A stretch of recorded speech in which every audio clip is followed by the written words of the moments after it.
अस्सलाम वालेकुम, this is Zainab Atif और आप देख रहे हैं ज़ैनब जोन। आज हमारे साथ director event planning bulk and beyond miss Ansa Bhatt हैं। कैसी हैं अंसा? मैं ठीक हूँ ज़ैनब, आप कैसी हैं? अल्लाह का शुक्र, मैं बिल्कुल ठीक हूँ।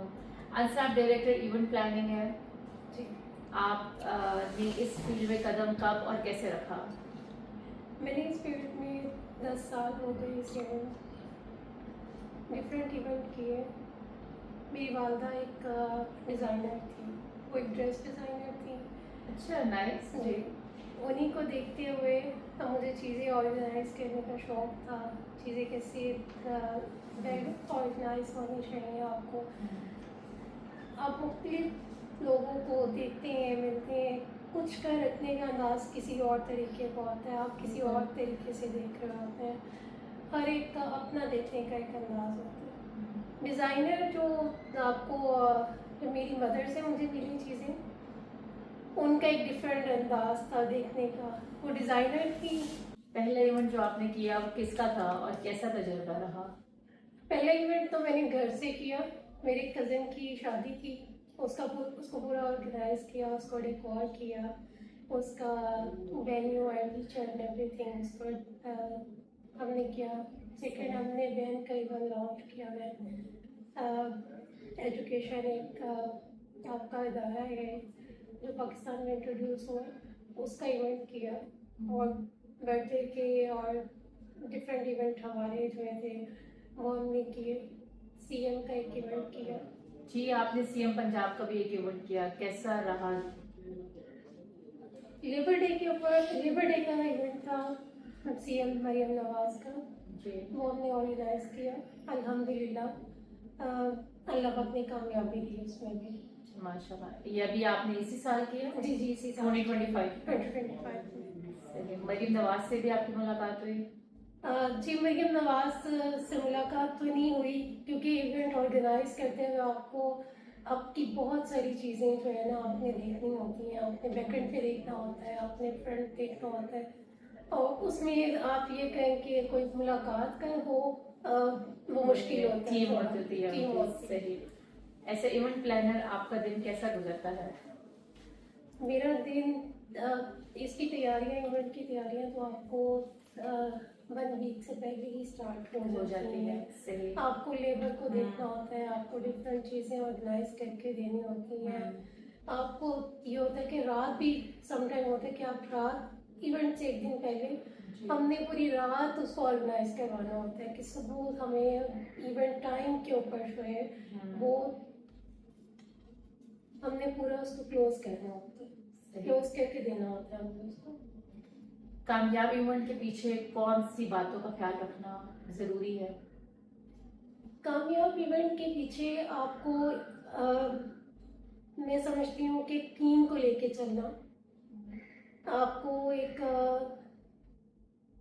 लेबर को लेके चलना है, आपको ईच एंड एवरीथिंग देखनी होती है। Everyone is important. हाँ, लेबर चाहिए साथ, हर चीज़ें आपने खुद देखनी होती हैं। जब आप कहें कि आपने किसी और के हवाले इवेंट करना है या किसी और को देना है, तो वो ये पॉसिबल ही नहीं होती चीज़ें। आपको दिन है, रात है, आपको खुद ही सर पे खड़े होके आपको हर चीज़ खुद देखनी होती है। क्या आपको फ्लावर डेकोर खुद देखना है, क्या आपको स्टेज खुद देखना है, आपको स्टीमर्स देखने हैं, सब चीज़ें आपने तो खुद ही देखनी होती। इवेंट के आपको जब आपका इवेंट हो रहा होता है, एक इवेंट चल रहा होता है, उस टाइमिंग में आपको आपने क्या चीज़ चेंज करनी है, आपकी क्या रिक्वायरमेंट है, आपकी क्लाइंट्स ने क्या स्टेज बैकड्रॉप चेंज करवानी है, सब चीज़ें आपने खुद ही देखनी होती है जब तक इवेंट ख़त्म नहीं हो जाता। बल्क एंड बियॉन्ड के बारे में कुछ बताएं। बल्क एंड बियॉन्ड एक कंपनी जो मैंने एक ख्वाब देखा, इसको बनाने में मेरी बड़ी एफर्ट है, मेरे टीम की बड़ी एफर्ट है। मुझे कब देखा आपने? कितना टाइम हो गया? मैं इसको कोशिश कर रही थी 4-5 साल से इसको रनिंग में लेके आने की, किसी भी तरीके से इसको जो है आपकी जीएसटी करवाओ, इसको एफपीआर पे, पीआरए पे, सब चीज़ें इसकी कंप्लीट करवाओ। तो मैं कोशिश करती थी कि मेरे पास ऐसी कंपनी हो कि लोग देखें और कॉन्टेक्ट करें कि हमने काम करवाना है। सही। आपकी टारगेटेड ऑडियंस कौन है? जी ज़ैनब, अभी तो मेरा जो टारगेट है वो कॉर्पोरेट सेक्टर पे है कि मैं कॉर्पोरेट सेक्टर पे जो जितने भी हमारे आपकी कंपनीज के इवेंट होते हैं, आपके डिफरेंट कंपनीज आपके ऑर्गेनाइज करवाती हैं इवेंट, मेरा टारगेट उनको है कि मैं कॉर्पोरेट सेक्टर को टारगेट करूँ। इवेंट से कितने दिन पहले, आप कितनी देर पहले या फ्यू आवर्स पहले आप उनको हैंड ओवर कर देते हैं कि everything is done? 1 hour 1 hour पहले? पहले कि क्योंकि उन्होंने बहुत सारी चीज़ें आपको मतलब आप खुद भी सेट करनी होती है। जी। आपके स्टेज मैं 1 आवर होता है कि मैं उनको स्टेज जो है ना वो उनकी हैंड ओवर कर। और ड्यूरिंग इवेंट आपकी टीम या आप वहीं पे रहते हैं? जब तक इवेंट ज़ैनब कंप्लीट नहीं हो जाता और ऑडियंस जो है बाहर नहीं निकल जाती आपके हॉल्स में से, हमारी टीम वही रहती है। सही। बल्कि पूरे थम्स अप लेके निकलती है। इस इवेंट के दौरान आपका सबसे बड़ा चैलेंज क्या रहा? मेरे पास एक इवेंट था जिसमें आपकी बहुत सारी मेटालिक कंपनीज थी। उसमें मुझे था कि मैं अपनी जो सबसे बेस्ट है वो दूँ, और अल्हम्दुलिल्लाह कि अल्लाह पाक ने जो है वो मुझे कामयाब किया। इवेंट प्लानर की सबसे कॉमन मिस्टेक आपको लगता है क्या है? कॉमन मिस्टेक मैंने डिफरेंट इवेंट प्लानर की देखी है, वो टाइम का थोड़ा इशू हो जाता है। कुछ लोगों को, जो लोग पहले से प्रिपेयर नहीं करवा रहे होते चीज़ें और खुद प्रिपेयर नहीं करवा रहे होते। जैसे मैंने पहले कहा कि आपको जब आपने एक इवेंट किसी का करना है तो वो ये समझे कि मैंने अपनी चीज़ें खुद हर जगह खुद जाके देखनी है, हर चीज़ें मैंने खुद करवानी है, तो वहाँ फिर इशू क्रिएट होता है।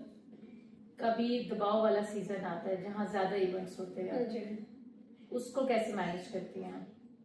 ज़ैनब, उसमें मैं अपनी जगह जगह टीम भेजती हूँ, मैं उनके साथ कोऑर्डिनेशन में रहती हूँ, खुद भी जाके विजिट करती हूँ।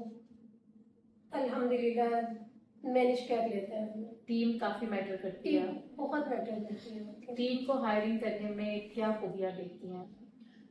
टीम को हायरिंग करने में आप सबसे देखें पहले कि वो हार्ड वर्क हो और वो काम ऐसे करे कि आप उसको काम एक दफ़ा समझाएं, और वो काम ऐसे करे कि वो अपना काम करे।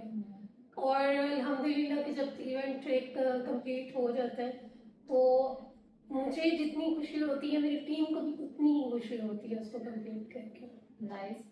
आप आपके करियर का सबसे फेवरेट इवेंट? मेरा सबसे फेवरेट इवेंट हुआ वैन लॉन्च करवाया ज़ैनब। उसमें मुझे सीईओ से लेके डायरेक्टर्स, उनकी जितना भी उनका स्टाफ था, मुझे स्टार्ट से लेके एंड तक उनके मुझे जो थम्स अप मिले, अल्हम्दुलिल्लाह मैं अल्लाह का जितना शुक्र अदा करूं कि अल्लाह पाक ने बहुत इज्जत दी मुझे। क्या नेचर ऑफ इवेंट था उनका? उन्होंने एक एजुकेशन सिस्टम था जो पाकिस्तान में लॉन्च करवाना था, ऑस्ट्रेलियन एजुकेशन सिस्टम था। उन्होंने उनका वो इवेंट था, वो पीसी में और था इवेंट, उसको हमने ऑर्गेनाइज किया। और अल्हम्दुलिल्लाह अल्लाह पाक ने, हमने बिल्कुल ऐसे खड़े होके कि जो उनकी रिक्वायरमेंट होती थी हम स्टेज के पास खड़े होते थे, और जैसे ही उनकी एक्टिविटी स्टार्ट होती थी हमने बैकड्रॉप चेंज करना, सेटअप चेंज करना। मतलब उनकी जो लास्ट वर्डिंग थी, उन्होंने कहा कि हम जब हमारी कोई ऐसी एक्टिविटी होती थी तो हमें कहना ही नहीं पड़ता था कि आपकी टीम से कि हमें ये करवा दें। जैसे एक्टिविटी खत्म होती थी, नेक्स्ट वाली एक्टिविटी के लिए आपकी टीम रेडी होती थी। तो आपके इवेंट ज्यादातर लाहौर में ही होते हैं? लाहौर में भी होते हैं, इस्लामाबाद में भी होते हैं, डिफरेंट सिटी में जहाँ हमारे कोई कॉन्टेक्ट करे, जिसको जो की चाहिए होती है, जो भी कॉन्टेक्ट करे पूरे पाकिस्तान में जहाँ पे भी। सही। जो लोग इवेंट मैनेजमेंट की तरफ आना चाहते हैं वो कैसे आ सकते हैं? ज़ैनब, बहुत आसान है कहना, मगर आपको सबसे पहले तो ये देखना चाहिए कि आप अपने आप को इतना प्रिपेयर करके आए कि आपने अपने काम को, वो दिन हो चाहे रात हो, जी आपने हर सूरत करना ही करना है। आप फीमेल हैं, आपने ये नहीं सोचना, आप मेल हैं, आपने ये नहीं सोचना। क्योंकि मैं खुद रात के 3 बजे तक, 4 बजे तक मैं अपनी टीम के पास खड़ी होके काम करवा रही होती हूँ। मगर अच्छा। मुझे अगर सुबह 6 बजे दोबारा वापस आना पड़े तो भी मुझे टीम को लेके वापस आना पड़ता है। मतलब आने का टाइम है, जाने का टाइम नहीं है। जाने का टाइम नहीं है। अगर आप 10 साल पहले चले जाए जी। तो तब भी आप इवेंट प्लानर भी बनना चाहेंगे? अल्हम्दुलिल्लाह। काम को और घर को कैसे मैनेज करती हैं आप? ज़ीनत थोड़ा सा टफ होता है मगर कर लेते हैं। मैनेज मैं समझती हूँ कि जो वर्किंग वुमेन है वो ज़्यादा अच्छे तरीके से मैनेज करती हैं घर को भी। उनको पता होता है कि हमने एक टाइम है, उठने का ये टाइम है, घर को ये टाइम देना है और अपने ऑफिस को ये टाइम देना है। No lazy time. No lazy पता है टाइम। हमें जाना है, हमें ये करना है, हमें ये ये करना है, करना फिर है, वापस आना है। फिर वापस आना है। तो वो अच्छे तरीके से मैनेज कर लेती हैं चीज़ों को। आपकी टीम से मेरी बात हो रही थी before the interview. They were telling कि माशाल्लाह आप में बहुत लीडरशिप स्किल्स हैं, you are a very good leader. ये स्किल्स कहाँ से आई? ज़ैनब, ये मुझे मेरे फादर से, माशाल्लाह से वो बहुत अच्छे बिजनेसमैन थे और ये क्वालिटी मुझे अपने फादर से मिली। सही। और इतनी good dressing sense to carry on in a good way, ये आपको आपकी मदर से मिला? ये मुझे मेरी मदर से मिला है। मैंने आपको बताया कि मेरी मदर जो है वो एक डिज़ाइनर थी और ये सेंस जो है वो मुझे अपनी मदर से कि कैसे कैरी करना है और कौन सी जगह पे कौन सा ड्रेस आपको कैरी करना है, किस तरीके से आपको लेके अपने आप को चलना है। तो ये मुझे अपने मदर से मिली। कोई आपकी ख्वाहिश, अगर वर्ल्ड वाइड कोई एक इवेंट आप प्लान करना चाहें, क्या होगा? मैं उन बच्चों के लिए जो बच्चे अपनी एजुकेशन हासिल करने के लिए कुछ चीज़ें अफोर्ड नहीं कर सकते हैं, अपनी कोई चैरिटी इवेंट हो। मेरी कोशिश होगी कि मैं कोई चैरिटी इवेंट, कोई वेलफेयर्स के लिए कोई ऐसा ऑर्गेनाइज करूँ। मेरा एक शौक है और मेरा एक मुझे है कि मैं उन बच्चों के लिए कुछ करूँ जो बच्चे अपनी एजुकेशन के लिए कुछ करना चाह रहे हैं। अगर इवेंट मैनेजमेंट या इवेंट अपने आप फील्ड में कुछ चेंज लाना चाहें, क्या चेंज होगा? सिर्फ ऑलरेडी बहुत चेंज है माशाल्लाह से। Over the time, over the years time change change आ रहा है और लोग डिफरेंट आइडियाज़ को पसंद करते हैं। आपकी जनरेशन जो है वो एक दफ़ा एक चीज़ देख लेती है तो वो नेक्स्ट कहती है इससे बेटर होनी चाहिए। आप सेटिस्फाइड हैं? मैं सेटिस्फाइड हूँ अल्हम्दुलिल्लाह। कोई मैसेज हमारी ऑडियंस के लिए, स्पेशली यंग गर्ल्स के लिए जो इस फील्ड में आना चाहती हैं? यंग गर्ल्स को मैं यही कहना चाहूँगी कि जो हमारी जनरेशन है जो सोशल मीडिया पे और अभी तो बड़ा अच्छा आपको आपके पास एक व्यू, एक ऑप्शन है सोशल मीडिया ऑप्शन है आपके पास, बड़े ऑप्शंस हैं। आप अपनी स्किल्स को लेके चल सकती हैं। आप अपना टाइम वेस्ट ना करें, आप अपने पे इन्वेस्ट करें और अपने काम को लेके आगे चलें। बहुत खूब, बहुत अच्छा आपसे लगा बात करके। Thank you Zainab. और मैं तो वैसे भी आपकी फ़ैन हूँ, आपकी ड्रेसिंग की भी, थैंक यू सो आपकी मच। स्माइल की भी। Thank you. आज भी हमारे साथ अंसा भट्ट, और इंशाल्लाह मिलते हैं नेक्स्ट पॉडकास्ट में। टिल देन टेक केयर, अल्लाह हाफिज़।